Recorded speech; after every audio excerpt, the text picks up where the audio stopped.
إياك نستعين اهدنا الصراط المستقيم صراط الذين أنعمت عليهم غير المغضوب عليهم ولا الضالين آمين.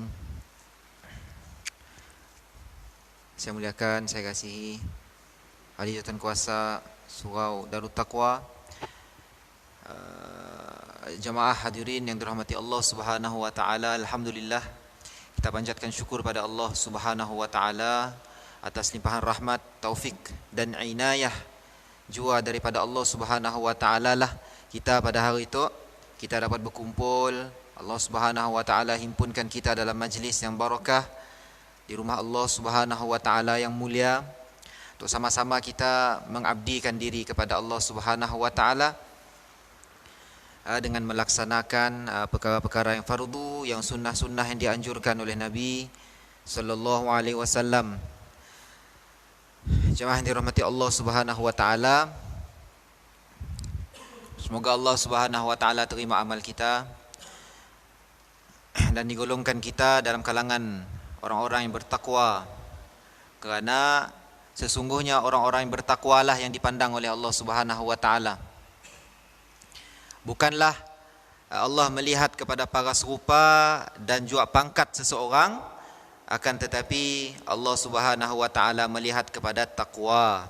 Maka takwa iaitulah rasa takut kepada Allah Subhanahu wa taala, ialah yang akan menjadi kunci ataupun tiket kita untuk kita berjaya kelak di hadapan Allah Subhanahu wa taala di hari yang ni tiada naungan kecuali naungan Allah Subhanahu wa taala.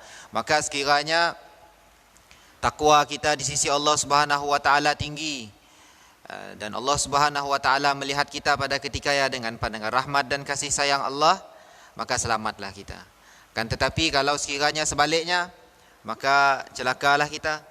Maka kita doa pada Allah taala semoga di hari kelak Allah Subhanahu wa taala beri kepada kita keselamatan. Allah selamatkan kita di hari kemudian seperti ini Allah taala selamatkan kita di hari pada ketika kita di atas muka bumi. Wabak-wabak penyakit yang kita lalui hari itu semakin menjadi-jadi. Namun Allah Subhanahu wa taala masih beri kepada kita keselamatan. Allah taala masih beri kepada kita kesihatan, semuanya dengan inayah, taufik daripada Allah Subhanahu wa taala. Kita apa yang kita mampu buat, kita usaha aja. Kita usaha, ikhtiar kita jaga diri kita, ahli keluarga kita, kawan-kawan, saudara mara kita semuanya. Maka insya-Allah dengan sebab ikhtiar kita ya tadi, Allah taala akan bagi kepada kita keselamatan, bagi kepada kita kesihatan, jauh daripada wabak. Semoga Allah taala jauhkan kita lah daripada wabak-wabak penyakit yang pada hari itu semakin menjadi-jadilah. Insya-Allah, amin Allahumma amin. Jemaah yang dirahmati Allah Subhanahu wa taala, alhamdulillah pada beberapa minggu yang lepas kita dah selesai berkongsi tentang fardu ataupun kewajiban dalam wudu. Maka saya yakin insya-Allah jemaah sekalian udah faham apa ia fardu dalam wudu. Kita dah jelaskan secara terperinci berkenaan dengan niat. Apa syarat-syarat yang menjadikan niat kita dalam wudu tadi, niat kita sah. Seperti contoh niat yang orang yang berniat, iaitulah seorang Islam. Kemudian kita mendatangkan dalam niat tadi perkara-perkara yang boleh membatalkan niat. Contohnya seperti tengah-tengah daripada kita berniat tadi, kita gantungkan niat kita. Gantungkan dengan apa? Dengan sesuatu perkara yang belum jadi. Contohnya, aku niat wudu, tapi kalau kawan aku datang, aku berhenti wudu. Contohnya. Tetapi saat kita mula wudu pada ketika walaupun niat sudah sempurna, tetapi kerana kita gantungkan niat dengan sesuatu, maka pada awal wudu kita sudah sah. Maka niat pun ada syarat-syarat sah. Kemudian apa lagi? Seterusnya niat, kemudian kita membasuh muka. Basuh muka pun kita sudah jelaskan macam ni.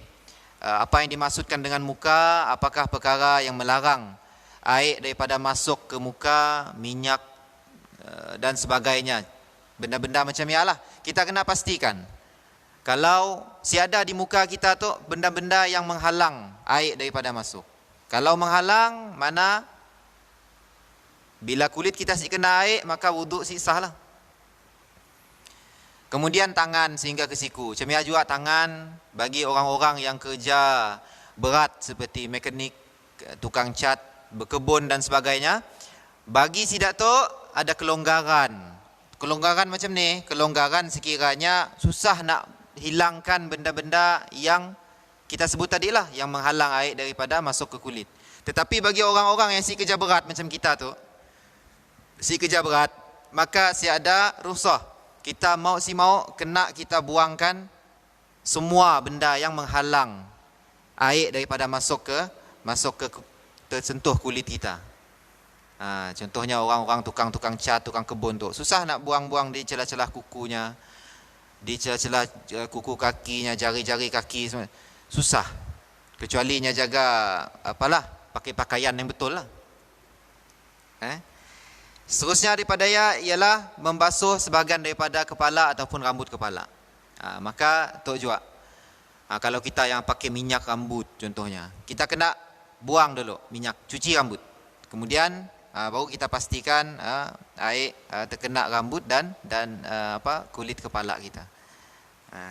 Jadi dan yang terakhir iaitulah membasuh kaki. Jadi kaki kita pun kita mau tahu si ada benda yang menghalang daripada terkena air tu kena kulit. Dan terakhir iaitulah tertib. Tertib itulah hendaknya setiap satu daripada fardu-fardu dan rukun wuduk tu tadi dilakukan secara bertertib lah, ikut urutannya. Jemaah yang dirahmati Allah Subhanahu wa taala. Hari itu insya-Allah kita masuk sedikit berkenaan dengan sunnah-sunnah dalam wuduk. Jadi sunnah,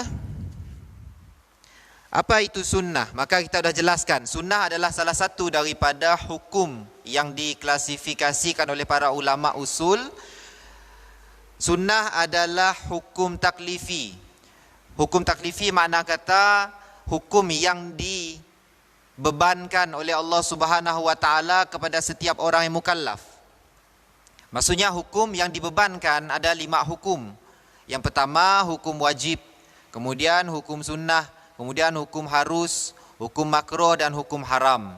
Adapun lebih daripada 5 tu kelak ada ulama menambah hukumnya khilaful aula. Jadi hukum khilaful aula tu kelak ada perbahasan lain lagi lah. Khilaful aula maksud kata menyalahi sunnah ataupun menyalahi yang utama. Jadi yang akan kita bahas adalah dalam bab sunnah. Sunnah wudu. Sunnah wudu. Sunnah iaitulah sesuatu perkara yang dituntut oleh syarak, tetapi sifat tuntutannya si tegas. Si tegas. Jadi kalau tegas, maksudnya hukumnya adalah wajib. Tetapi syarak menuntut dengan tuntutan yang si berapa nak tegas. Jadilah hukum tu tadi hukumnya hanya sunnah. Disukai, digalakkan, dituntut untuk dilakukan. Jadi sunnah tu mana kata kita boleh pilih buatlah. Buat atau si buat. Kalau kita buat dapat pahala kita, kalau kita si buat kita si ada apa-apa lah. Berbeza dengan wajib, kalau kita buat pahala, tinggal dapat dosa. Ataupun kita buat kita untung, tapi kalau kita tinggal kita rugi. Masa kata sunnah. Sunnah ada banyak sunnah. Selain daripada buat wudu, kita ada sunnah dalam solat contohnya. Sunnah dalam solat pun ada banyak. InsyaAllah kelak ada masanya akan kita sentuh lah. Sunnah dalam solat ada banyak. Kemudian hari Jumaat contohnya, ada sunnah-sunnah yang dilakukan pada malam hari Jumaat. Ada sunnah yang dilakukan pada pagi hari Jumaat. Antaranya seperti apa? Seperti membaca surah Al-Kahfi. Membaca surah Al-Kahfi pada malam hari Jumaat dan juga pagi hari Jumaat. Jadi kalau kita madah, ada rupanya sunnah membaca surah Al-Kahfi pada malam Jumaat, udah bertembung kita dengan baca Yasin kita, udah. Jadi ada sedikit, yalah dalam kalangan masyarakat kita, udah lama kita buat Yasin malam Jumaat. Datang satu orang ada yang betulnya surah Kahfi, bukan Yasin. Betulnya surah Kahfi, bukan Yasin.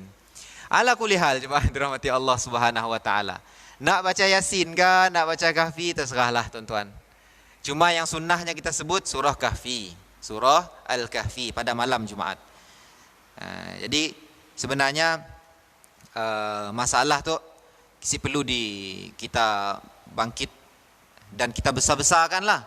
Kita perlu besar-besarkan masalah Kahfi kah, Yasin kah, kita perlu bang. Kerana apabila sudah menjadi satu budaya dalam masjid kita, dalam surau kita, bila baca Yasin setiap hari Khamis, kemudian kita serta dengan tahlil, ada makan-makan dikit dan sebagainya, kita buat. Kerana dengan ialah kita nak meramai dan mengimarahkan surau kita. Kelak ada surah Kahfi yang disunnahkan malam Jumaat juga. Jadi kita amal lah kelak. Habis daripada isyak kah, ataupun masing-masing di rumah kah, banyak. Bila-bila kita boleh buat. Yang penting malam Jumaat. Masuk maghrib sehinggalah sebelum subuh hari Jumaat ada sunnah baca surah Al-Kahfi. Malah sebenarnya bukan hanya surah Al-Kahfi itu dibaca malam Jumaat, tapi sunnahnya setiap hari baca surah Kahfi. Kenapa?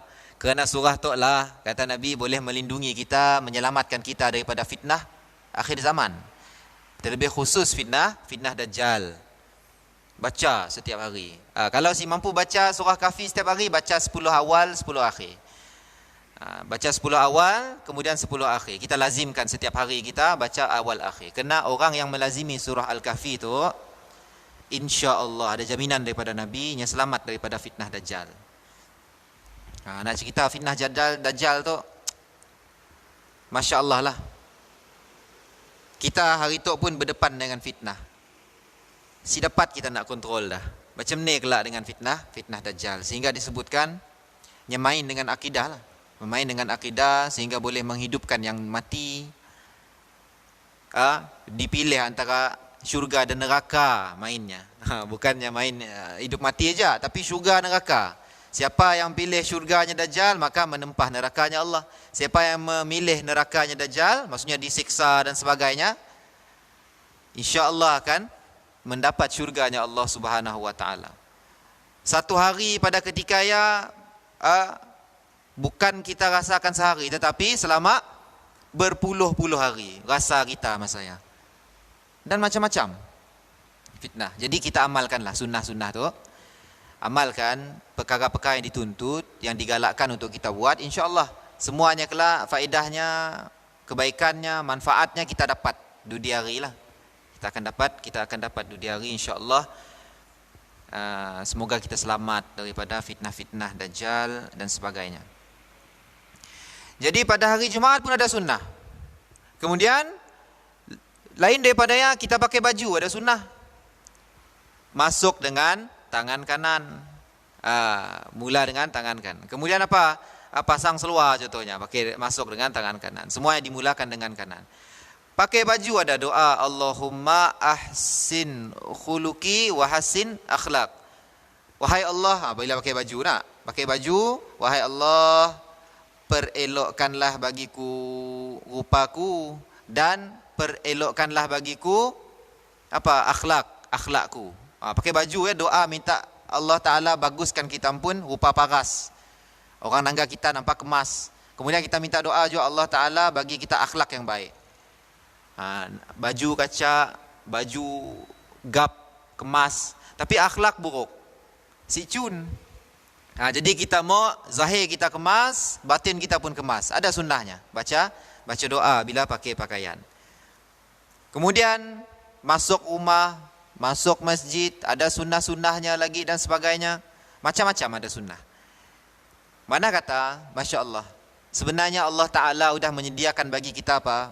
Banyak medium. Untuk apa? Untuk kita meraih ganjaran, kebaikan dan manfaat dengan sebab melakukan sunnah. Banyak. Tinggal kita nak buat, buat aja. Masuk surau, kita ada sunnah membaca doa ataupun niat tahiyatul masjid. Kita baca nawaitul i'tikaf fi hadzal masjidi muddata iqamati fihi lillahi ta'ala. Sepanjang kita duduk sehinggalah kita balik, Allah Ta'ala memberkahi kita. Malaikat akan mendoakan kita. Kemudian kita akan dapat kebaikan yang kita dapat nak fikirkan daripada Allah Subhanahu Wa Ta'ala. Duduk aja kita hari itu. Duduk aja kita di situ pada malam tu, dapat kebaikan yang banyak kerana kita amal sunnah. Membaca niat i'tikaf. Jadi sunnah ada banyak. Termasuklah dalam wudu ada sunnah, sehingga disebutkan oleh para ulama ada banyak sunnah dalam wudu tu sehingga beratus-ratus. Ratus-ratus sunnah dalam wudu. Ratus-ratus sunnah. Jadi insya-Allah kita akan sentuh sedikit satu persatulah insya-Allah. Jadi jemaah yang dirahmati Allah Subhanahu Wa Ta'ala, pertama sekali dalam bab sunnah wudu, iaitulah kita melafazkan niat sunnah wudu. Jadi sebelum kita wudu, pertama sekali kita jumpa palak paip, kita jumpa air. Jadi kita dah lafazkan niat sunnah wudu. Maksudnya macam ni, nawaitu sunanal wudu lillahi ta'ala. Sahaja aku melaksanakan sunnah-sunnah wudu kerana Allah Ta'ala. Bukan niat wudu ya. Niat wudu, nawaitul wudu lillahi ta'ala. Ia kelak dudi waktu mau cuci muka. Ya niat wudu. Tapi tu sebelum kita mula nak basuh tangan pindah, kita dulu niat sunnah wudu. Nawaitu sunanal wudu lillahi ta'ala. Sahaja aku melakukan sunnah wudu kerana Allah Ta'ala. Jadi cerita tentang niat kebaikan, niat melakukan sunnah, niat melakukan kebaikan tu, belum kita buat sudah kita dapat pahala, tuan-tuan. Belum kita buat kita dah dapat pahala. Kalau kita buat, maksudnya kita dapat lagi satu pahala. Berbeza dengan niat kejahatan. Niat jahit, kita niat nak buat jahit, belum dapat dosa. Bila kita buat baru dapat dosa. Jadi ialah dituntut, kita tu ada dituntut oleh para ulama menyebut, dalam setiap perkara baik yang kita buat, niatkan benda yang baik. Contohnya baca Al-Quran. Niat apa? Apa niat kita untuk baca Al-Quran? Untuk kita mau redha Allah Subhanahu Wa Ta'ala. Kemudian kita mau hati kita bersih. Kita mau Allah Ta'ala ampunkan, malaikat doakan kita. Niatlah macam-macam. Dengan niat tadi kita sudah dapat pahala. Bila kita baca, lagilah dapat pahala. Jadi niat dulu. Niat yang penting. Niatlah apa-apa perkara yang baik. Kalau kita dapat buat, maksudnya kita dah dapat pahala daripada Allah Subhanahu Wa Ta'ala. Jadi kita melafazkan niat sunnah wudu, maka kita sebut nawaitu sunanal wudu lillahi ta'ala. Sahaja aku melakukan sunnah wudu kerana Allah Ta'ala. Kemudian yang kedua, barulah kita membaca bismillah. Barulah kita baca bismillah. Bismillahirrahmanirrahim. Dan juga kita baca isti'adzah ataupun at-ta'awudz. A'udzubillahi minasyaitonirrajim. Bismillahirrahmanirrahim. Panjangnya. A'udzubillahi minasyaitonirrajim. Bismillahirrahmanirrahim. Kita mohon daripada Allah, kita mohon dengan Allah agar dijauhkan daripada syaitan yang direjam. Kemudian dengan nama Allah yang Maha Pemurah lagi Maha Penyayang. Baru kita mula. Jadi ada ulama mengajarkan pada kita doa, macam-macam doa lah sebenarnya boleh kita amal, tapi yang disebutkan dalam kitab dibaca a'udzubillahi minasyaitonirrajim, bismillahirrahmanirrahim, rabbi a'udzubika min hamazati syayatin wa a'udzubika rabbi ayyahdurun. Jadi kita mohon pada Allah apa? Kita minta perlindungan daripada Allah dengan hamazati syayatin, iaitulah bisikan-bisikan syaitan. Wa a'udzubika rabbi ayyahdurun, dan aku minta lindung daripada Allah ayyahdurun, daripada syaitan yang datang dekat dengan kita.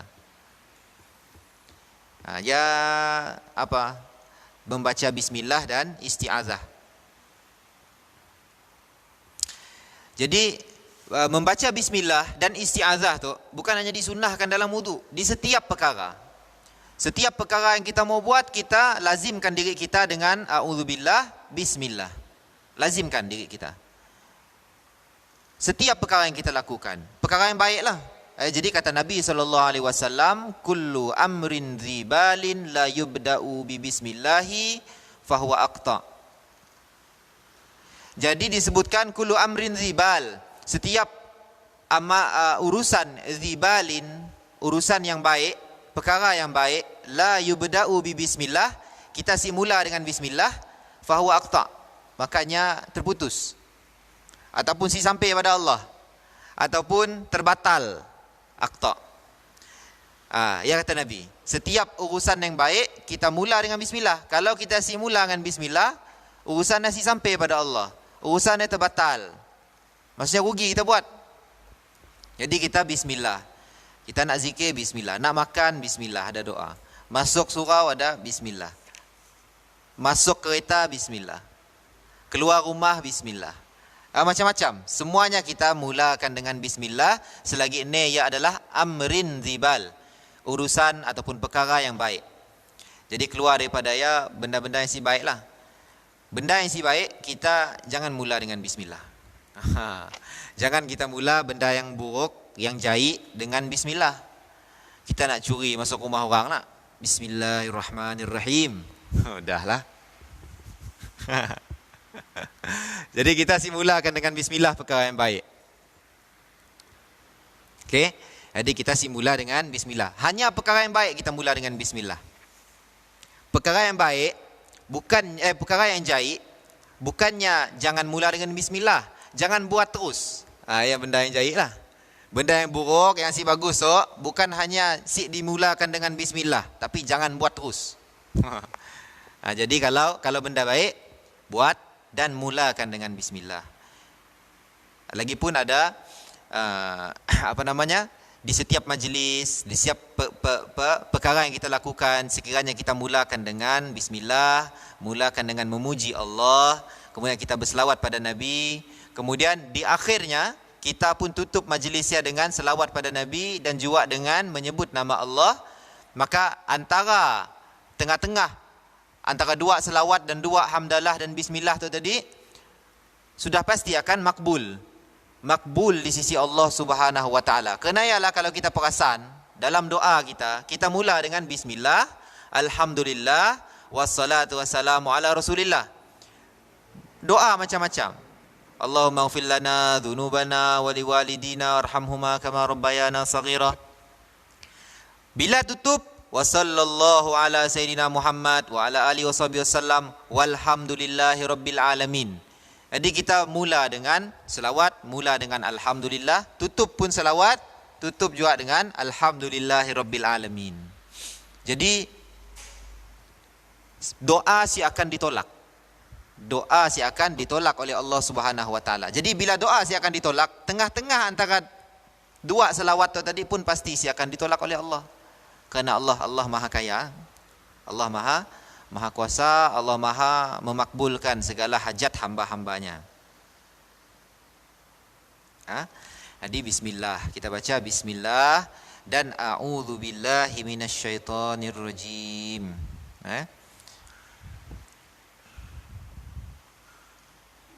Tapi baca bismillah tu, baca a'udzubillah tu bukan dalam jamban. Ceritanya baca bismillah, kita sebut nama Allah tu, Ismul A'zam tu. nama agung Allah tu. Allah yang nama agung lah. Nama yang agung yang sangat mulia. Kita baca dalam jamban. Bismillahirrahmanirrahim. Si kena. Si kena. Jadi kita baca bismillah ya sebelum masuk lah. Sebelum daripada masuk jamban. Jamban kita sudah definisikan jamban macam ni nak. Jamban tu adalah tempat kita buang air. Besar ataupun kecil. Yang nama jamban. Tapi kalau selain daripada tempat buang besar dan kecil tadi, ada tempat lain yang ada hijab, ada pintu kah, ia dinamakan bukan jamban lah. Di sia boleh kita baca bismillah. Bismillah, a'udzubillah, apa-apa yang ada, Allah, Allah, Allah. Jadi di sia boleh. Tapi kalau jamban sih boleh. Jadi kita sudah sentuhlah berkenaan dengan apa? Dengan kemakruhan kita ambil wudu dalam jamban. Jadinya adalah makruh. Hukumnya adalah makruh. Kenapa makruh? Kerana dalamnya terkumpul najis-najis dan terkumpul dalamnya rumahnya para syaitan dan para jin. Jadi kita si dapat bila dah nama dalam jamban, kita si dapat apa? Kita si dapat nak mengamalkan sunnah. Si dapat nak baca bismillah, si dapat nak baca auzubillah, si dapat nak berdoa dan macam-macam si dapat kita. Kena ya makruh kita ambil wudu dalam jamban. Makruh.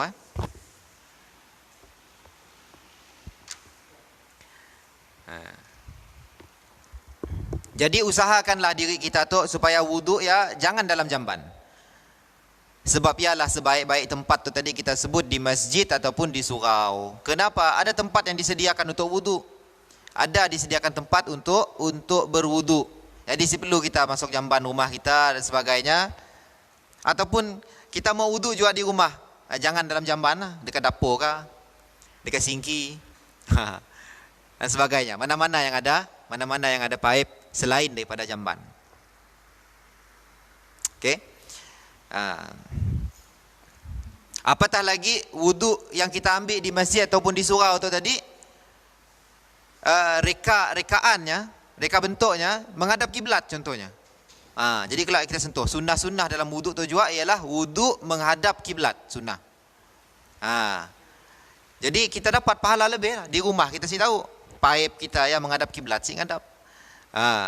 Dan sebagainya. Jadi cerita menghadap kiblat tu jemaah dirahmati Allah Taala, bukan hanya wudu, bukan hanya bila kita solat menghadap kiblat pindah. Dalam bab kita buang air pun kita dilarang menghadap kiblat. Kita buang air besar maupun kecil, jangan menghadap dan jangan membelakangi kiblat. Jadi ceritanya dari sisi lah. Kalau kiblat ke sia, belakang kiblat di sia, maka kita menghadap sama ada ke kanan ataupun ke kiri buang air besar kita. Jadi sampai macam ya ulama menekankan tentang kiblat tu. Mulianya kita tu bila menghadap kiblat.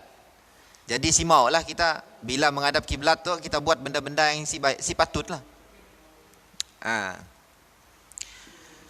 Cuma ada di beberapa masjid dan surau ada dibina tandas jambannya tu tadi menghadap kiblat. Ada.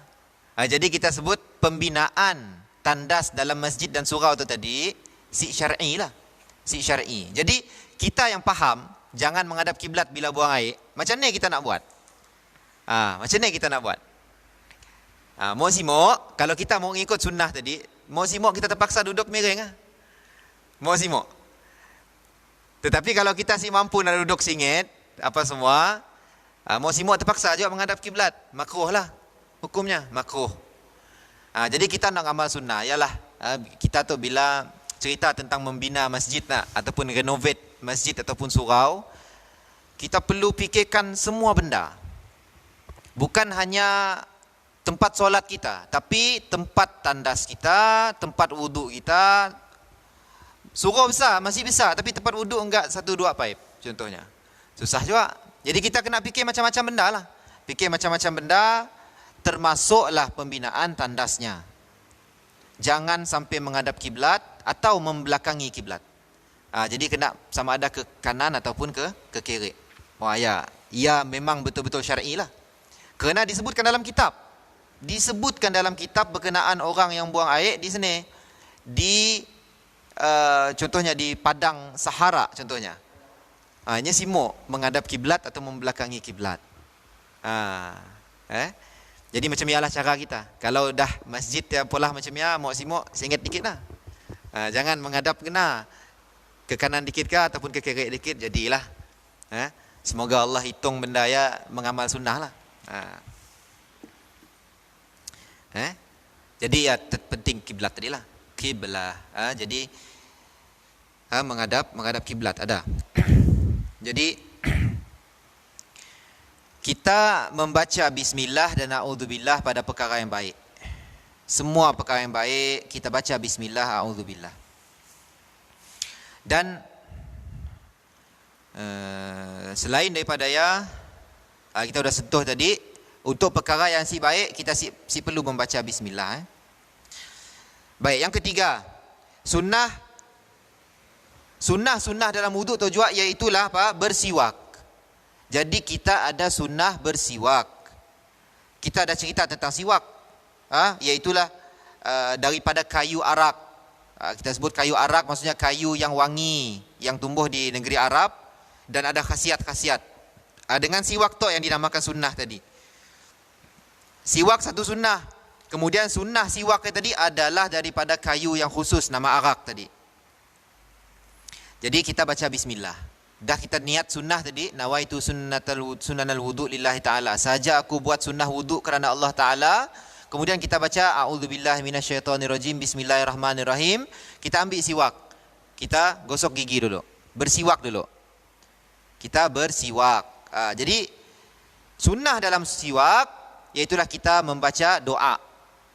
Kita baca doa pada ketika bersiwak, iaitulah Allahumma bayyid bihi asnani. Wahai Allah, putihkanlah gigiku. Syudda bihi lithati, teguhkanlah, kuatkanlah dengan siwak tu tadi akan gusiku. Kemudian wathabbit bihi lahati, dan teguhkanlah dengan siwak tu tadi akan langit-langitku. Wabarik li fihi, dan engkau berkahilah dengan siwak tu tadi akan aku. Wa athibni alaihi ya arhamar rahimin, dan berilah kepadaku pahala wahai Allah yang Maha Pemurah lagi Maha mengasihani. Jadi kita doalah waktu kita bersiwak. Tu belum cerita cuci muka lagi. Sebelum cuci muka kita bersiwak. Bersiwak ada doa. Jadi menyentuh sedikit tentang doa tu tuan, iaitulah semestinya doa yang diajarkan tu tadi, ia yang perlu kita baca. Susah kita. Jadi apa-apa doa yang kita mau baca, bila kita bersiwak tu kita minta Allah Ta'ala kuatkan lidah dan lisan kita tu supaya supaya mudah untuk berzikir pada Allah, mudah untuk membaca Al-Quran dan sebagainya. Kita doa macam-macam boleh. Okey. Kemudian barulah ada sunnah ghuslul kafain, mencuci dua belah tangan. Kita alamat tu kita tahu, bismillah, cuci dua tangan. Bismillah ya nombor 2. Niat sunnah dulu. Niat sunnah wudu, baca bismillah, bersiwak, barulah basuh dua belah tangan hingga pergelangan. Ada 4 rupanya sunnah sebelum daripada ya. Jadi kita basuh kedua belah tangan. Jadi basuh dua belah tangan ada cara-caranya, diajar oleh para ulama. Iaitulah dengan membasuh kedua-dua sekaligus. Bukan satu-satu. Kanan dulu, kemudian kita basuh kiri. Tetapi basuh kedua-duanya sekaligus. Ia adalah sunnah lah. Adalah sunnahnya. Dan kemudian dalam sunnah kepada sunnah basuh tangan tu tadi, ada baca doa juga. Setiap sunnah ada baca doa. Maka doanya apa? Diajarkan. Allahumma inni as'aluka al-yumna wal barakah wa a'udzubika minasyu'mi wal halakah. Lebih kurang maksud Allahumma inni, wahai Allah, sesungguhnya aku memohon kepadamu al-yumna. Maksudnya yumna apa? Kelak kita menerima amal dengan tangan kanan. Waktu kita basuh tangan, doa. Ya Allah, kelak semoga aja kitab amalan di hari akhirat kelak aku terima dengan tangan kanan. Waktu kita basuh tangan. Kemudian apa? dan kita minta jauh daripada Allah kelak di hari akhirat, kita terima amal dengan tangan kiri, minta jauh. Kerana ya tanda lah. Kata Nabi kan, kalau kita terima tangan kanan kita amal ya, selamat kita. Tapi kalau kita terima dengan tangan kiri, celakalah kita. Bahayalah kita. Jadi kita mohon pada Allah pada ketika berwudu, tangan kanan tu yang nyambut kitab amal, bukan tangan kiri ya. Jadi basuh tangan, kedua-dua belah tangan sekaligus, bukannya satu-satu, kanan dulu kayak kiri dulu sih, dua-dua sekaligus. Okey. Baik. Dan seterusnya iaitulah selepas kita basuh tangan ada sunnah berkumur-kumur. Jadi kita berkumur-kumur. Berkumur-kumur dan kemudian memasukkan air ke hidung dan keluarkan air daripada hidung. Baik, kita sentuh satu persatu berkumur-kumur dulu tuan-tuan. Jadi berkumur-kumur tu adalah sunnah. Sunnah dalam berkumur-kumur tu yang pertama ialah berlebih-lebihan.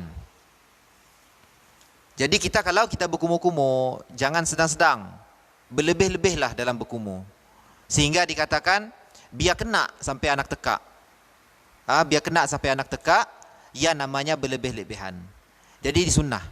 Sunnah bagi kita yang berkumur-kumur tu berlebih-lebihan, kecuali bagi orang-orang yang berpuasa. Orang-orang yang berpuasa si perlulah berlebih-lebih. Si perlu over lah. Kena fahamlah. Minum namanya, bukannya berkumur-kumur lagi. Kecuali orang berpuasa. Orang berpuasa jangan berlebih-lebihan. Tapi kalau si puasa, berlebih-lebihanlah.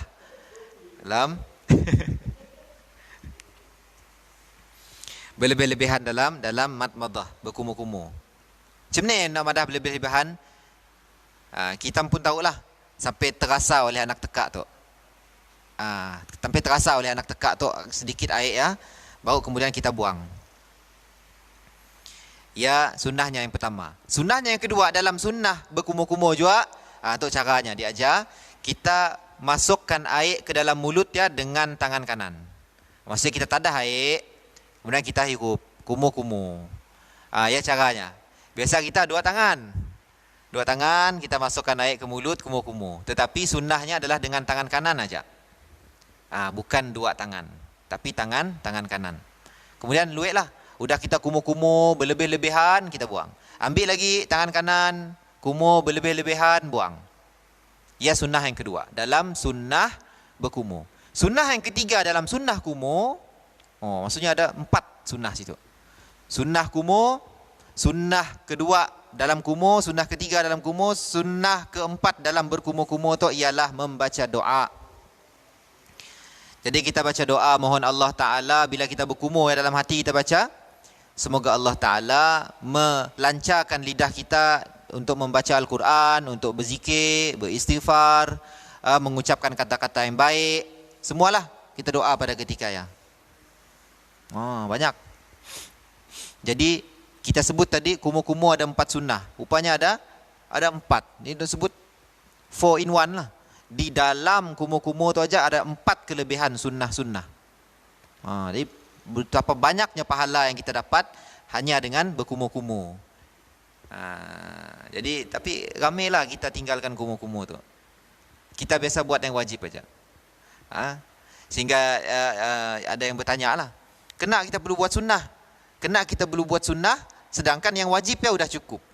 Itu satu kata kita cara fikir yang kita perlu betulkan. Kerana Allah Ta'ala menyebutkan dalam Al-Quran, Qul in kuntum tuhibbunallah fattabi'uni yuhibbukumullah wa yaghfir lakum dhunubakum. Katakanlah wahai Muhammad, in kuntum tuhibbunallah, katakanlah, kata Nabi Muhammad, katakanlah in kuntum tuhibbunallah, sekiranya engkau mencintai Allah, fattabi'uni, maka ikutilah aku, kata Nabi. Ikutilah aku, ikutlah apa yang aku buat. Maksudnya yang Nabi buat apa? Yang Nabi buat sunnah. Jadi si cukup kalau kita kata kena kita mau buat sunnah-sunnah tu. Hanya buat perkara yang wajib, cukup syarat, sah. Tapi susah payah kita nak buat sunnah-sunnah dan sebagainya kerana ada dalam Al-Quran. Allah Ta'ala berfirman, Kul in kuntum tuhibbunallah fattabi'uni. Sekiranya kita tak cinta pada Allah, sayang pada Allah, maka ikutlah Nabi SAW. Yuhbibkumullah, maka engkau akan Allah Ta'ala cinta. Jadi dengan kita buat sunnah, Allah Ta'ala akan cinta pada seseorang hamba. Wa yaghfir lakum dzunubakum, dan Allah Ta'ala bukan hanya cinta pada hamba, Allah Ta'ala akan mengampunkan bagi hamba ya tadi dosa-dosanya. Jadi dengan sunnah kita tu Allah Ta'ala ampunkan dosa. Allah Ta'ala cinta, kemudian Allah Ta'ala ampunkan dosa. Si cerita pergi istighfar, kita belum cerita istighfar kita mohon ampun pada Allah. Tapi tu dengan melakukan sunnah sudah kita sebenarnya mohon pada Allah ampunkan dosa. Tanpa kita sedar, bukan hanya istighfar kita minta ampun pada Allah, bukan hanya dengan taubat, tetapi mengikuti sunnah pun Allah Ta'ala ampunkan dosa. Allahu Akbar. Minum air contohnya tuan-tuan. Minum air. Kita minum dengan tangan kanan. Sebelum minum kita baca doa. Habis minum kita sebut Alhamdulillah. Setiap yang kita buat ya sebenarnya menarik rahmat Allah. Allah ampunkan dosa. Bukan hanya istighfar, bukan hanya sembahyang taubat, bukan hanya menangis taubat dan sebagainya sih. Dengan melakukan sunnah Allah Ta'ala ampun dosa. Kerana Allah Ta'ala firman dalam Al-Quran, Kul in kuntum tuhibbunallah fattabi'uni yuhibbukumullah wa yaghfir lakum dzunubakum. Allah Ta'ala ampunkan dosa. Jadi kita buatlah sunnah banyak-banyak. Buatlah sunnah banyak-banyak. Kerana di tempat saya belajar dulu, selalu cerita tentang, selalulah cerita tentang kelebihan beberapa ceritanya wali Allah, yang kita sebutkan wali Allah, kekasihnya Allah. Seperti yang kita biasa dengarlah ceritanya ceritanya pemuda Al-Kahfi, Uwais Al-Qarni. Uwais Al-Qarni adalah antara wali Allah. Apa kelebihan Uwais Al-Qarni? Dengan membaca bismillah saja boleh berjalan atas air. Berjalan atas air. Kenapa? Kerananya dah sampai magam Allah cinta. Kenapa? Nya banyak buat sunnah-sunnah. Kita buat fardu, Allah suka. Tapi Allah lebih suka orang yang buat fardu dan sunnah. Macam ya. Jadi cara fikir itulah yang kita mau sampaikan pada jemaah sekalian. Sama-sama kita betulkanlah. Yang kita mau bukan hanya sahnya wuduk, tetapi sempurnanya wuduk kita. InsyaAllah kita bagi laluan azan.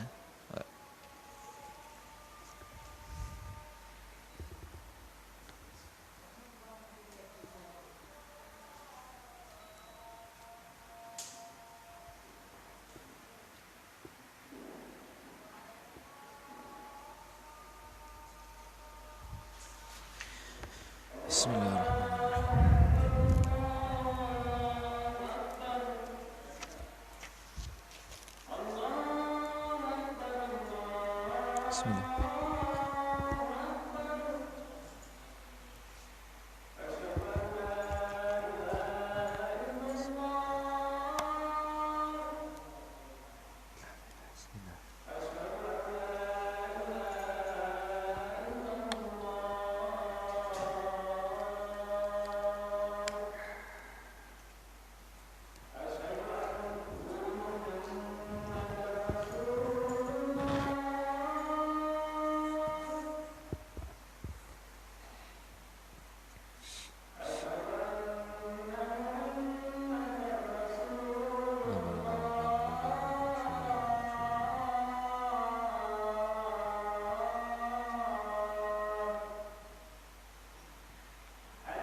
Allah. Barakallahu.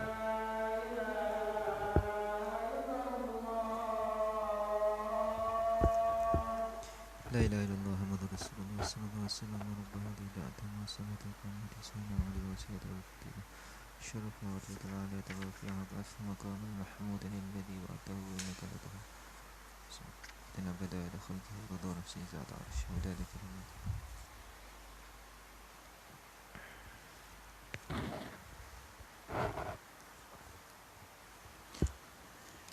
jadi kita sentuh tadi berkenaan dengan kelebihan melakukan sunnah.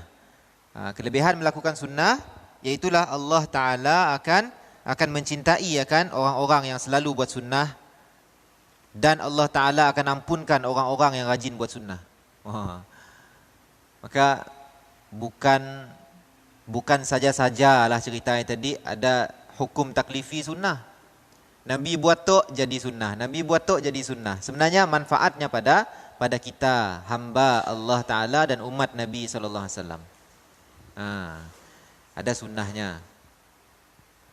Jadi Masya Allah, ialah mungkin kita biasa dengar kalau di akhirat kelak tanpa kita sedar, rupa-rupanya Allah Subhanahu Wa Ta'ala udah membina satu mahligai untuk kita di syurga. Tanpa kita sedar, rupanya tanpa kita sedar Allah Ta'ala dah bina kita mahligai, dah bina kita rumah di syurga. Tapi kita si tahu kita buat apa? Kita si tahu kita buat apa? Tanpa kita sedar. Bila ditanya kena toklah kesan daripada apabila kita contohnya senantiasa bersedekah dalam diam. Kemudian dengan sedekah kita tadi, orang yang tadi kemudian dapat membangunkan contohnya satu tempat menuntut ilmu contohnya. Jadi bagi manfaat pada orang. Jadi bukankah manfaat yang beranak-beranak tu tadi kembali kepada kita. Tanpa kita sedar, saham kita bertambah-tambah. Jadi di akhirat tiba-tiba semoga Allah Ta'ala golongkan kita lah dalam golongan macam tu.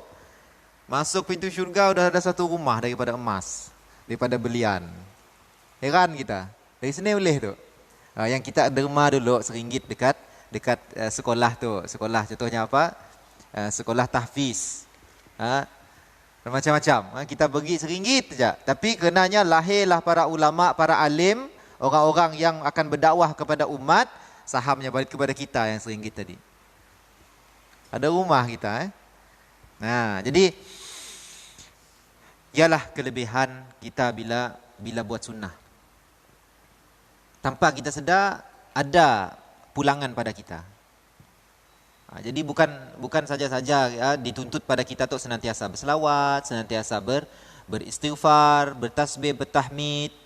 Bukanlah hanya semuanya kembali pada kita. Selawat kita pada Nabi balik pada kita. Istighfarnya kita pada Allah balik pada kita. Bersih hati kita. Ya Allah, astaghfirullah, aku mohon ampun pada Allah. Okey. Jadi bila kita senantiasa melazimkan zikir hati kita yang akan bersih, dosa kita yang akan diampunkan oleh Allah. Allah si berhajat pun kepada istighfar kita. Kita yang berhajat pada istighfar tadi. Kita yang berhajat pada selawat. Kita yang berhajat pada tasbih, tahmid dan sunnah-sunnah tu. Kita yang berhajat sebenarnya. Kita si buat sunnah, kita rugi. Bila kita buat, kita untung. Kita lah yang berhajat pada keuntungan akhirat tu tadi. Kita yang berhajat. Jadi matmadah wal istinsyaq. Jadi berkumur-kumur biar berlebih-lebih. Berlebih-lebihan dalam kumur. Macamnya juga dengan istinsyaq, memasukkan air ke hidung pun adalah sunnah dalam wudu. Memasukkan air ke hidung tu macam ni. Masuk air ke hidung lah. Bukan hanya kita membasuh luaran ataupun dalaman hidungnya, tetapi kita masukkan air ke hidung. Maksudnya kata ada tarik nafas sedikit lah. Ada tarik sedikit nafas biar air yang masuk ke pangkal hidung kita. Ada rasa biasanya. Ada rasa dikit. Baru namanya istinsyaq. Kalau kita nama basuh luar-luar hidung tu bukan nama istinsyaq. Istinsyaq kita memasukkan sedikit air ke dalam hidung sampai ke pangkal. Ada rasa. Baru nama istinsyaq. Memasukkan air ke hidung. Jadi memasukkan air ke hidung pun disunnahkan. Dalam sunnah masuk air ke hidung tu tadi berlebih-lebihan juga. Oh, macam ni kita nak berlebih-lebihan masuk air ke hidung. Maksud kata biar sampai ke pangkal, terasa. Boleh jadi sampai mirah-mirah mata kita lah. Biasa ya. Lama-lama biasa. Jadi sunnah. Kan sampai ke kepala rasanya. Sampai ke kepala rasanya. Jangan sampai memudaratkan lah. Jangan sampai memudaratkan. Kalau sampai muntah ya janganlah.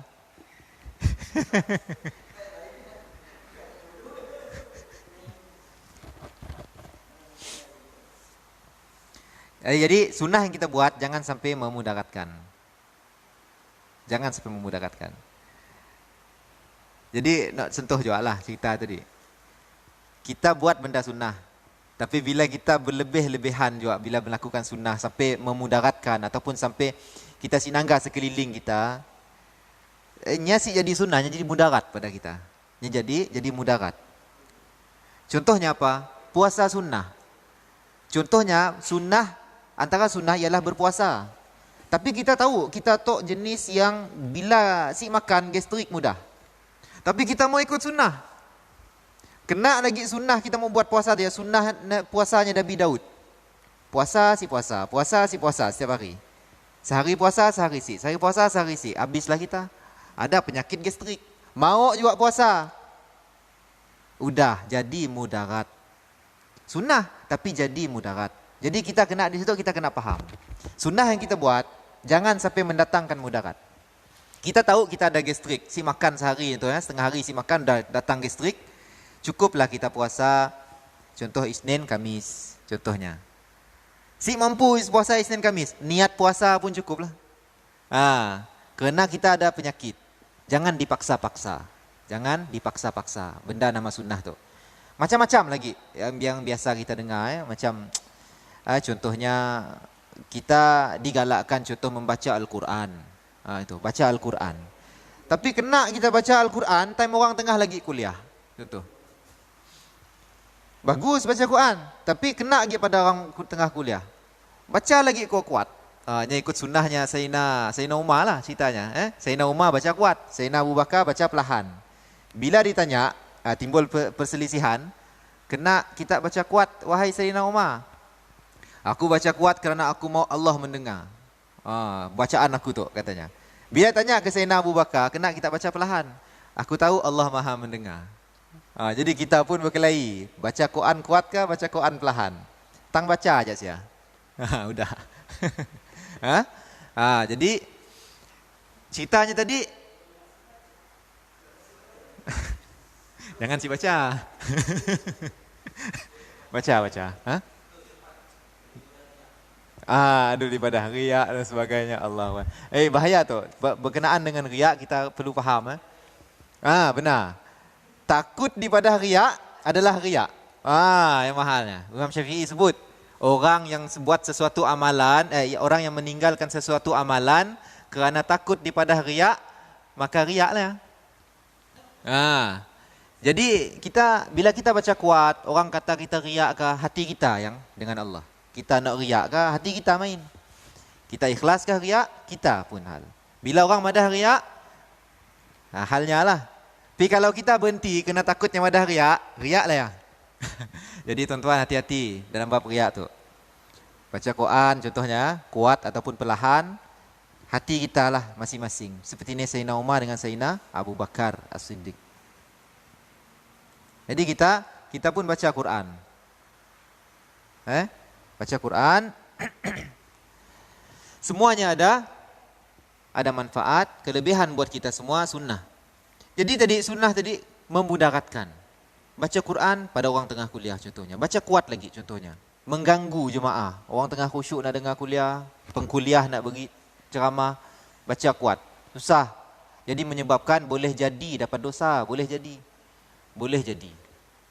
Jadi kita kena dalam suasana kita tu hidup dengan masyarakat, kita kena tahu apa sunnah yang boleh kita kedepankan, apa yang perlu kita kemudiankan. Jadi dalam bab contohnya seperti yang saya ingin tegaskan di situ, apabila kita ada majlis ilmu contohnya, majlis ilmu dan kita di belakang, kita baru datang contohnya, kita nak buat solat sunnah dipersilakan, tetapi nak baca Quran kita perlu fikir balik. Kita perlu fikir balik. Kerana yang lebih utama pada ketika apa? Ialah untuk kita mendengar ilmu. Nabi saja sallallahu alaihi wasallam dengan para sahabat sampai mengakhirkan solat Isyak kerana ada majlis ilmu. Yang wajib diakhirkan. Kadang-kadang sampai lebih, bukan hanya 15 minit, setengah jam selepas Isyak azan Isyak tetapi lebih daripada mungkin berapa jam selepas Isyak baru tunaikan solat Isyak. Kenapa? Ada majlis ilmu. Apalagi yang perkara sunnah, contoh baca Quran. Ni yang perlu kita dudukkan. Macam ya. Jadi semuanya ada, kita perlu pertimbangkan lah. Kita perlu pertimbangkan. Semestinya bila kita kata kita bebas untuk memilih sunnah, untuk melakukan sunnah ataupun tuntutan, baca Quran contohnya. Baca Quran, kemudian ada dengar majlis ilmu. Dua-dua bagus. Tapi contohnya kita mau dapat dua-dua. Baca Quran sambil kita dengar ilmu. Dapat kita? Mampu kita nak sambil baca Quran nak dengar ilmu? Kita jadi fokus. Baca Quran, kita baca Quran. Bila kita nak dengar majlis ilmu, kita dengar majlis ilmu. Jadi kita mau sampai kita bila kita mengamal sunnah sampainya memudaratkan diri kita rupa-rupanya. Sampai memudaratkan diri kita. Kita sedar diri lah. Kita sedar diri kita. Kalau sakit contohnya, perlulah banyak gila puasa sunnah. Banyakkan bersedekah. Contohnya, kita sakit dapat puasa, banyakkan sunnah sedekah. Banyakkan sunnah berzikir. Kita contohnya, banyak duit. Tapi saya dah sakit apa-apa. Banyakkan sunnah berpuasa. Biar kena pada tempatnya. Baru betul. Baru dama mengamalkan sunnah. Takut kelak bila kita amal sunnah betul, jadi zalim. Zalim tu tuan-tuan berdosa. Zalim tu kita meletakkan sesuatu bukan pada tempat. Bila kita meletakkan sesuatu bukan pada tempat, berdosa kita. Menyiksa diri. Seperti apa yang dilakukan oleh ialah saudara kita di hari Karbala contohnya. Kenapa? Kerana mengenangkan peritnya apa yang dihadapi oleh Sayyidina Hasan. Sayyidina Husain oleh Sayyidina Hasan. Sayyidina Husain. Sampai menyiksa belakangnya. Apa boleh? Soalan kita lah, apa boleh? Jangan sampai memudaratkan. Jangan sampai memudaratkan. Kita mengenang juga sakitnya Nabi apabila ditikam batu di Taif. Kita mengenang. Sehingga darah Nabi sampai di capalnya kasutnya Nabi udah bertakung darah. Sehingga malaikat kata kalau darah yang sampai ke tanah, terbalit bumi itu oleh malaikat. Kita pun mengenang akan sakitnya Nabi pada ketika dakwah di Taif. Sama dengan saudara kita di Sinun mengenang akan sakitnya Sayyidina Husain di Karbala. Kita sampai menyakitkan hati kita ataupun menyakitkan tubuh badan kita. Panggil kawan, tikam batu lo, nak cerit macam ni sakitnya Nabi di Taif. Contoh, sampai mengalir darah kita. Sedar kita minta macam mana? Dituduh orang sesat kelak. Ataupun dituduh orang, nyetuk berzina. Macam direjam dengan batu. Jadi biar kena pada tempat, jangan zalim. Walaupun yang kita buat betul. Al-Quran kita baca betul, puasa betul. Tapi kalau dah puasa boleh menyebabkan teruk lagi sakit. Jaga nyawa ke puasa lagi betul?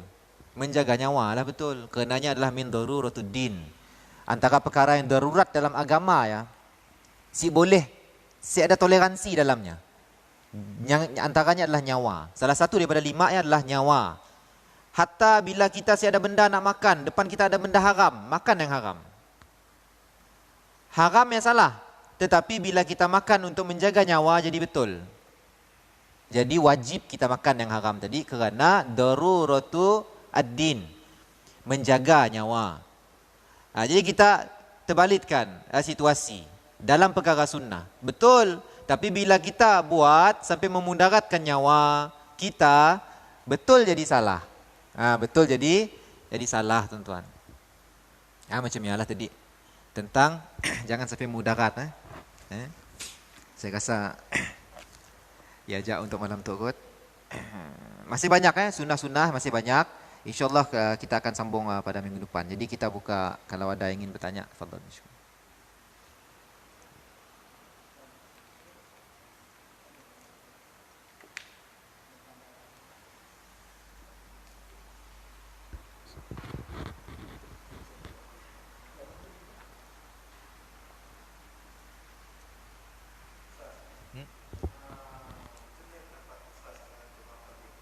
Ni? Pendapat. Wah, insya-Allah.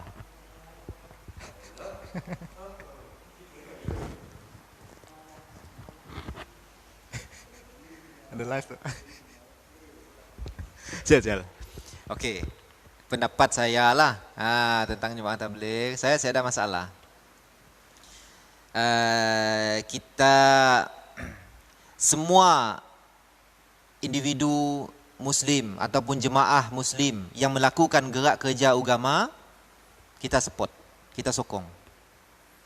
Jadi kita berkawan ataupun menolong, boleh sampai menolong, membantu apa-apa individu ataupun jemaah yang buat usaha agama. Buatlah. Tiba-tiba satu hari itu tadi yang ajak kita kumpulkan satu dana untuk membantu keluarga yang susah. Kita bantu atas nama jemaah contohnya. Jadi kita saya ada masalah apa-apalah. Cuma cerita tadi jangan sampai kita melebihkan. Contohlah saya sebut secara umum untuk semua jemaah ataupun semua individu, jangan pernah kita merasa jemaah kita paling betul. Kita ada jemaah kita contohnya. Ada ikhwan tu ada jemaahnya. Jadi jangan pernah merasa kitalah yang menjalankan gerak kerja agama tu paling betul. Bila kita fikir macam maksudnya ada masalah hati dah kita. Tujuan kita berjemaah sudah salah. Sedangkan di dalam hal jemaah agama tu Nabi sudah sebut berkenaan dengan firqah tu. Yang mana orang Yahudi berpecah kepada beberapa golongan. Orang Nasrani pecah kepada golongan dan orang Islam pun akan berpecah kepada beberapa golongan. Maksudnya jemaah lah. Yang selamat apa? Orang yang mengikutiku dan sunnah sahabat-sahabatku. Orang yang mengikutiku dan sahabat. Maksudnya orang yang ikut Nabi dan ikut sahabat.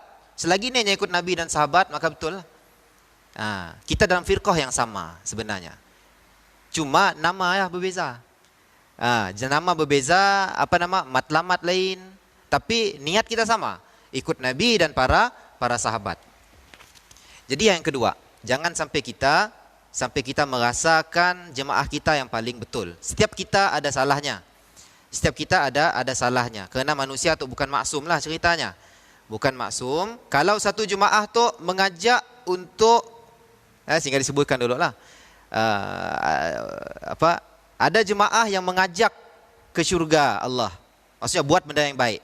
Ada jemaah yang mengajak daripada masuk neraka Allah. Dua-dua benda yang baik, tapi cara lain. Contohnya, yang mengajak daripada masuk neraka Allah, contoh apa? Pergi ke pusat-pusat pub contohnya. Suruh keluar, bla bla bla. Agak jahil lah rupanya. Tapi ada satu jemaah lagi mengatakan benda baik. Sembahyang tahajud lah, sembahyang duha lah. Dua-dua cara berbeza, tapi matlamat sama. Keluar daripada neraka, ataupun mengelak daripada masuk neraka, ataupun mengajak kepada masuk syurga. Yang kita fahamlah berkenaan dengan matlamat kita berjemaah dan sebagainya. Dan juga yang saya kira penting, pendapat saya lah berkenaan kalau kita sebut tentang jemaah, jangan sampai kita menjatuhkan jemaah yang lain lah. Jangan sampai kita timbul fitnah kepada jemaah yang lain, sampai menimbulkan fitnah. Ujung cerita tadi, fitnah kepada umat Islam. Padahal niatnya baik, cuma macam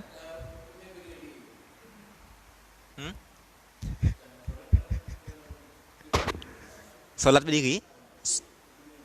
Oh.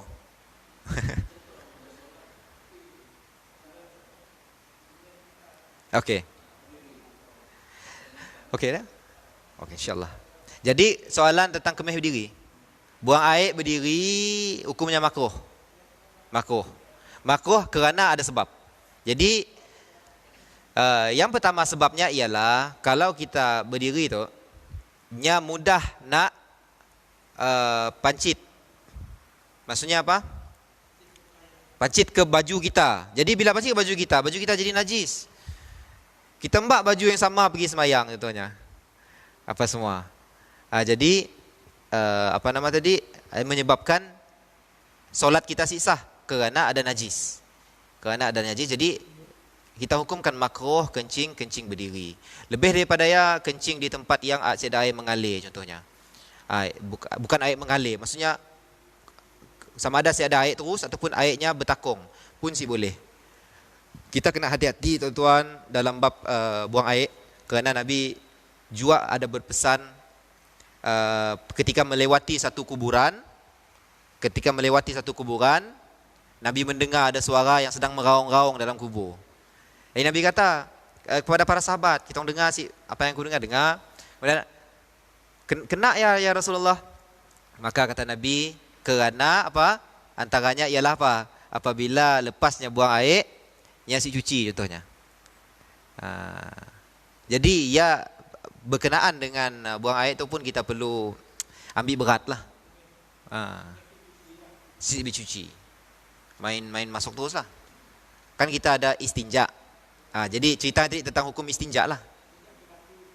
Ke batu. Boleh. Istinja ke batu boleh. Kalau saya ada air lah. Kalau saya ada air boleh ke batu.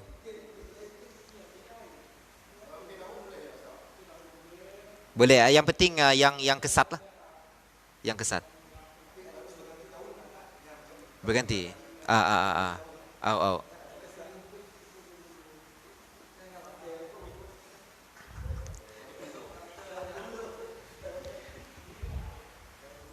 Okey ya.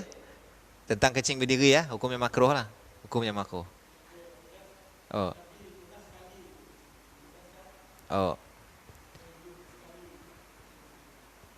Bukan. Ya soal minum lah. Soal minum berdiri.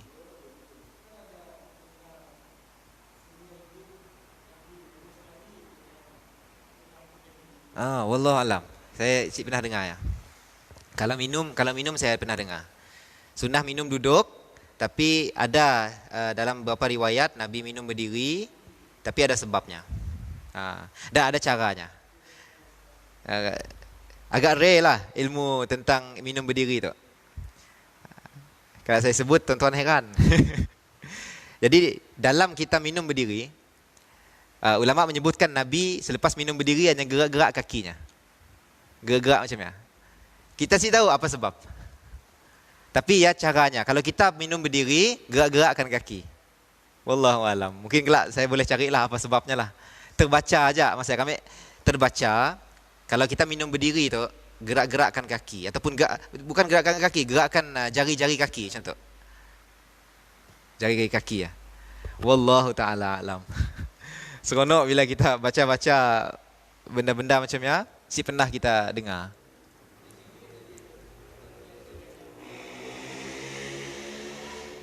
Jemaah.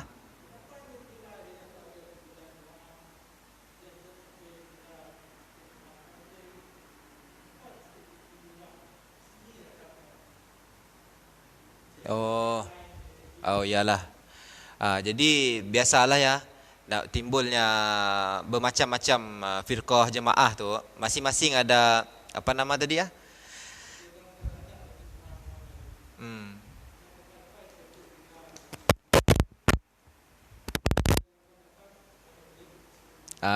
Yalah, nama bila ada jemaahnya ada identiti lah. Ini ada identitinya. Kalau macam jemaah yang kita sebut tadi, jemaah tabligh contohnya, tabligh ada identitinya. Yang saya faham lah, identitinya biasa memang mengamalkan sunnah lah. Memang mengamalkan sunnah, ramai yang pakai serban, bercelak.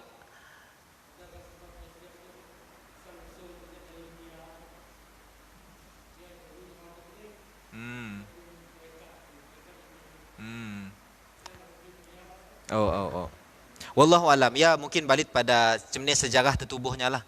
Sejarah tertubuhnya mungkin kita boleh tanya pada ahlinya lah. Tertubuhnya Ada jemaah lain macam-macam jemaah, ada jemaah-jemaah.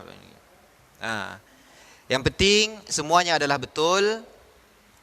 Yang penting semuanya betul, dan bukannya kita, jemaah yang paling betul. Bukan jemaah yang paling betul. Semuanya menuju kepada satu yang sama. Sama macam kalau kita tanya, kena Islam pada hari itu terbahagi kepada 4 mazhab. Samalah. Kena boleh kita nak satukan mazhab. Mazhab contohnya apa? Macam-macam lah. Kita tu ada mazhab Syafi'i, Maliki, Hambali dan Maliki. Jadi kita kena si dapatkah kita nak satukan jemaah tu balik?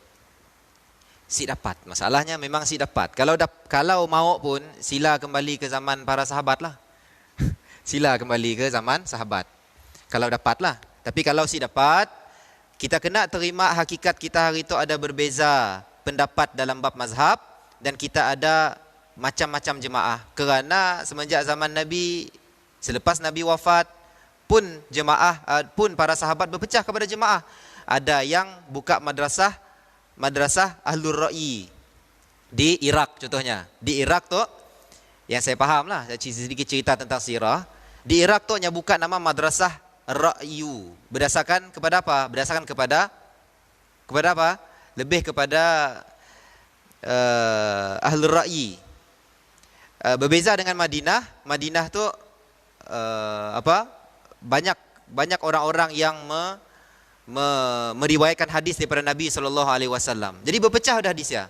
Udah berpecah. Jadi apabila berpecah macam ya, jadi timbullah mazhab-mazhab yang berbeza. Timbullah jemaah-jemaah yang berbeza. Kalau kita nanggap di sebelah Iraq, di sebelah Pakistan, India dan sebagainya, mengkedepankan apa? Mengkedepankan sunnah-sunnah, mengkedepankan apa lagi? Oleh mazhab tadi, mazhab Imam Hanafi dan sebagainya. Tetapi di sebelah Mesir contohnya mengkedepankan mazhab Maliki. Kenapa? Kerana sejarah-sejarahnya lah. Jadi perbezaan sudah berlaku semenjak zamannya para sahabat. Perbezaan sudah berlaku semenjak zamannya para sahabat. Jadi apa tugas kita pada hari itu? Ialah kita kita berhadapan dengan perbezaan macam ni. Bila berbeza, adakah kita terus berkelahi? Contohnya. Ya salah. Tugas kita hari itu adalah berdepan dengan perbezaan jemaah ataupun perbezaan pendapat mazhab tu tadi. Kita perlu berhadapan dengan matang lah. Jadi contoh kalau dalam bab mazhab, kita Asy-Syafi'i, mazhab Syafi'i, bismillah dengan jahar, dengan kuat. Bismillahirrahmanirrahim, alhamdulillahirabbil alamin. Tetapi mazhab yang lain seperti mazhab Hambali dan Hanafi, bismillahnya kecil. Bismillahirrahmanirrahim, alhamdulillahirabbil alamin. Tapi mazhab Maliki, saya dah bismillah terus. Alhamdulillahirabbil alamin. Jadi macam ni kita mau berhadapan dengan perbezaan pendapat, kita raikan, kita padah, semuanya adalah muktabar, khilaf yang muktabar, khilaf yang besar. Semuanya ada dalil-dalil yang besar, yang kuat. Sampai pada satulah yang Nabi ajar. Ada time Nabi ajar, saya dah baca bismillah. Ada time Nabi tunjuk, bismillah perlahan. Ada time Nabi tunjuk, bismillahnya besar, kuat. Semuanya sama. Yang jadi masalah bila banyak jemaah ataupun perbezaan pendapat tu, yang salahnya adalah kita menghukumi betul atau salah. Kita raikan. Ya, ada yang nak salah lah. Macam kunut juga. Kecuali yang jemaah sekalian, kecuali jemaah yang jelas salah lah. Contohnya yang lagi troll gitu di Facebook, Ayah Pin contohnya. Kalau kita sebut istilah Salafi itu, dominannya adalah brand baru kepada Wahabi lah. Nya semua orang kenalnya dengan Wahabi, tapi nya pakai nama Salafi. Tapi kita tetap ada satu nama yang sama lah. Ajarannya yang ngembak agendanya sama aja. Jadi berhati-hatilah dengan yang nama Salafi ataupun Wahabi. Apa yang baik daripada sidaknya kita ambil, yang si baik ya kita tolak lah. Ya aja. Bukan maksudnya sidaknya salah juga sih. Ada betulnya, cuma dalam bab ekstrimnya sidak tu yang kita dapat ambil. Sampai-sampai sidaknya menghalalkan darah dan menghalalkan harta bagi yang ikut ajaran sidak. Jadi bila udah macam ya, kita ahlu sunnah wal jamaah, kita si mudah nak mengkafirkan jemaah yang si sealiran dengan kita, bahkan kita kata setidaknya hanya sesat. Si kafir, hanya sesat. Kita kalaupun berbeza fahaman, contohnya Syiah berbeza dengan kita, setidaknya beriman dengan Imam 12 contohnya. Katanya Sayyidina Ali yang patutnya jadi nabi, bukan Muhammad contohnya. Kalau kita Ahlus Sunnah wal Jamaah, kita dah kata kafir. Kerana syahadah kita, asyhadu an la ilaha illallah Muhammadur Rasulullah. Kalau bukan Muhammad, maksudnya kafir kita, rosak kita pun iman. Kita sebut kafir, kita sebut rosak iman. Tapi kalau sebahagian jemaah menyebutkan kafir terus, seperti Mu'tazilah. Mu'tazilah juga saya ingin kongsi, kalau si solat, orang yang si solat, Mu'tazilah, jemaah Mu'tazilah menghukumi orang yang si solat kafir. Tapi kita, maksudnya solat, tinggalkan solat dengan sengaja lah. Kalau kita, orang tak si solat dengan sengaja, kita si sebutnya kafir, kita sebutnya rosak imannya. Ahlu Sunnah, kemasnya ajaran Ahlu Sunnah wal Jamaah, si mudah nak kafir, tapi nya sangat berhemah. Rusak iman kawan tu, perlu dibangkitkan semangat amalnya. Jadi perbezaan macam ni lah. Kita perlu hati-hati supaya kita menuntut supaya belajarlah akidah yang betul dengan paksi Ahlu Sunnah wal Jamaah. Kemudian belajarlah fiqah yang betul dengan 4 mazhab lah, dengan 4 mazhab.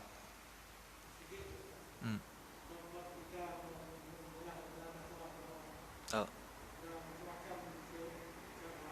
Oh.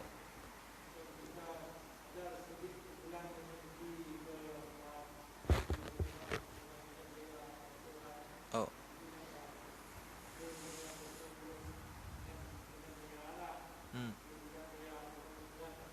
Oh. Oh. Berapa dengan perempuan? Berpeluk. Oh. Oh, kalau kalau sampai apa nama tadi menyentuh hal hukum, si boleh. Kalau dah sampai dengan yang bukan mahram kita maksudnya saya dah batas dengan yang bukan mahram atas tujuan dakwah, si betul lah. Si betul. Tetap batasan syarak ya perlu kita jaga dalam hal dakwah. Perlu kita jaga. Pondan boleh.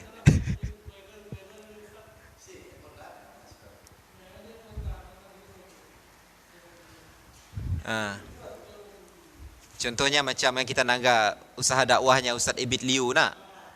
Ustaz Ibit Liu usaha dakwahnya masya-Allah tabarakallah, nya menyantuni orang.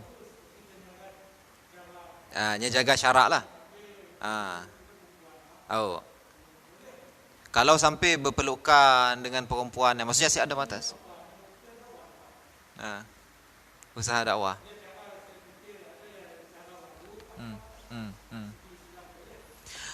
Boleh kalau nya menjaga, ialah nya diyakini jaga syarak. Contohnya macam yang disebutkan macam tu. Nya ada jua disentuh dalam hal syahwat tu tadi. Contohnya seorang orang tua dengan pemuda. Orang tua sahabat tu nangga, orang tua tu sebelumnya keluar rumah, nya salam isterinya. Nya cium dahi isterinya.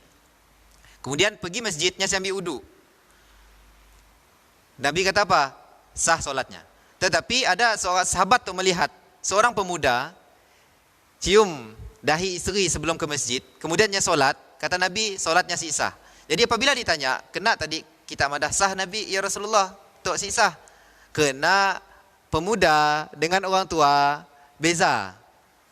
Orang tuanya boleh jaga, tapi kalau orang muda tu susah sikitnya nak jaga. Jadi dalam hal tu kita sentuh tentang soal dakwah. Boleh kalaunya orang yang tua lah. Kalaunya muda, kompom-kompom mesti dapat jaga. Melainkannya pegang dengan mazhab lain. Tanpa syahwat, maka wuduknya masih terjaga.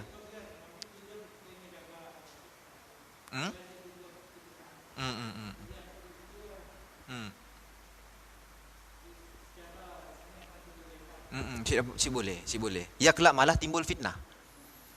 Malah timbul fitnah jadinya. Usaha dakwah kita jadi timbul fitnah. Sila. Si dapat. InsyaAllah kita, kalau kita mula kerja dakwah, InsyaAllah kita kena jaga syarak-syarak lah. Kalau ada jemaah perempuan madu'u kita, jadi kita mbak jemaah kita yang perempuan untuk menyantuni sidak. Jangan kita yang laki-laki menyantuni yang perempuan. Lain jadinya. Lain jadinya kelak. Jadi fitnah jadinya.